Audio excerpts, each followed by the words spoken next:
নমস্কার।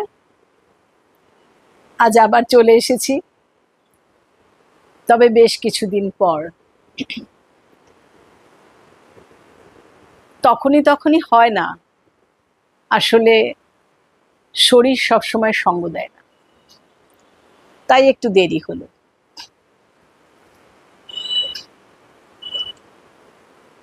বাড়ি এই শব্দটা, এর মধ্যে জড়িয়ে রয়েছে আবেগ, ভালোবাসা, ভালো লাগা, সব কিছু। আমরা এখন যে বাড়ি দেখতে পাই, বড় বড় অট্টালিকার পর অট্টালিকা তৈরি হয়ে চলেছে, প্রকৃতিকে তার আড়ালে আমরা কোথাও যেন হারিয়ে ফেলেছি। কোথায় গেল সেই দিঘি, সেই পুকুর, ছেলেবেলার সেই স্মৃতিগুলো, সবটাই যেন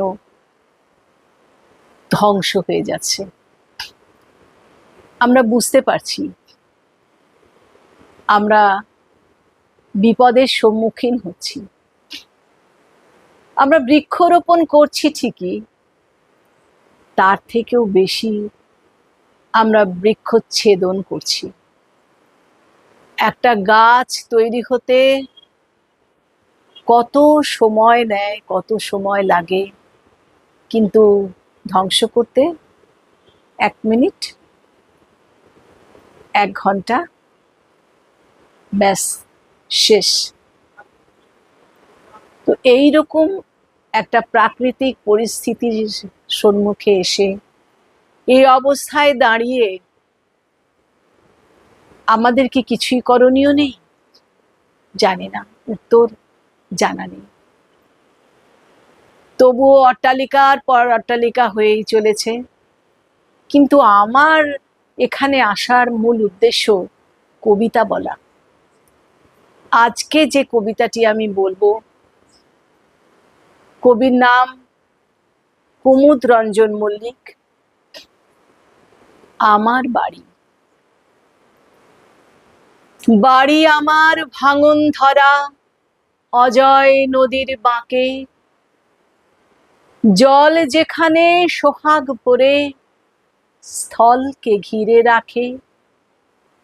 সামনে ধূসর বেলা, জলচরের মেলা, সুদূর গ্রামের ঘাট দেখা যায় তরুলতার ফাঁকে।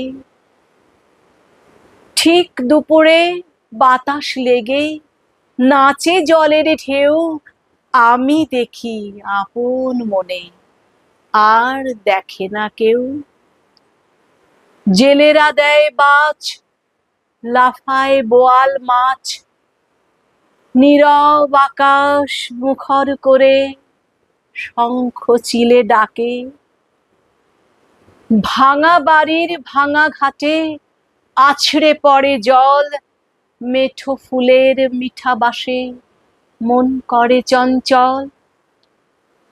যত দূরেই চাই শোভার সীমা নাই, পল্লী বধূ কলসি করে জল লয়ে যায় কাঁখে।